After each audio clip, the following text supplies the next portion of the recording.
The cost of Kilimanjaro has gone up quite considerably over the last few years. The way they do Kilimanjaro is you have to pay a park fee per day to be on the mountain. So part of the cost is then relative to how many days you're on the mountain for and which route you're doing. So one route could be 5 days long, one route could be 9 days long. So obviously you pay the same price per day to be on the mountain. So the longer the route, the more you're going to pay anyway.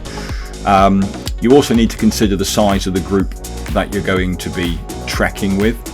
So if you're going to go and do it on your own, for example, you're still going to need to have a guide, an assistant guide, a cook, they'll still take that crew with them. And obviously you'll only be splitting that cost between one person. So sometimes, going with a group where that cost is split down more makes the trip a lot cheaper. Your options for climbing Kilimanjaro are you can either book it with a company like the Bucket List company prior to going out, or you could arrive in Arusha or Moshi and go and find one of the many operators that are in the town and jump on one of their trips as well. The other costs to think about with Kilimanjaro is the tips. There is an expected tip on Kilimanjaro, which works out roughly about $200 per person in a group.